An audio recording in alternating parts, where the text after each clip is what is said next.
शैतान मुनाफिकीन के दिलों का साथी है। उन्होंने अपने हर काम का करता धरता शैतान को बना रखा है और उसने उनको अपना आलाएकार बना लिया है। उसने उनके सीनों में अंडे दिए हैं और बच्चे निकाले हैं और उन्हीं की गोद में वो बच्चे रेंगते और उछलते कूदते हैं। वो देखता है तो उनकी आंखों से और बोलता है तो उनकी जबानों से। उसने उन्हें खताओं की राह पर लगाया है और बुरी बातें सजाकर उनके सामने रखी हैं, जैसे उसने उन्हें अपने तसल्लुत में शरीक बना लिया हो और उन्हीं की ज़बानों से अपने कलाम बातिल के साथ बोलता हो।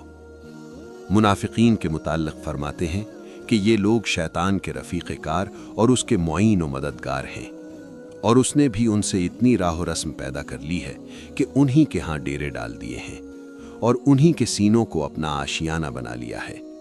यहीं पर वो अंडे बच्चे देता है और वो बच्चे बगैर किसी झिझक के उनकी गोदियों में उछल कूद मचाते हैं। यानी उनके दिलों में शैतानी वसवसे जन्म लेते हैं और वहीं पर फरोग पाते और परवान चढ़ते हैं। न उनके लिए कोई रोक टोक है, न किसी किस्म की बंदिश, और वो इस तरह उनके खून में रच गया और रूह में बस गया है कि दोई के पर्दे उठ चुके हैं। अब आंखें उनकी हैं और नज़र उसकी, ज़बान उनकी है और कौल उसका।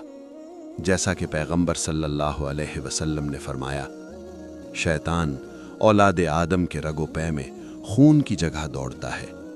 यानी जिस तरह खून की गर्दिश नहीं रुकती, यूं ही उसकी वसवसा अंदाजियों का सिलसिला रुकने नहीं पाता और वो इंसान को उसके सोते जागते, उठते बैठते बराबर बुराइयों की तरफ खींच कर लाता है और इस तरह अपने रंग में रंग लेता है कि उनका हर कौल व अमल हूबहू उसके कौल व अमल की तस्वीर बन जाता है। जिनके सीने ईमान की ज़ियाबारियों से जगमगा रहे हैं, वो इन वसवसों की रोकथाम करते हैं और कुछ इनकी पजीराई के लिए हर वक्त आमादा व मुस्तैद रहते हैं। और वो वही लोग हैं जो इस्लाम की निकाब ओढ़कर कुफ्र को फ़रोग़ देने की फ़िक्र में लगे रहते हैं।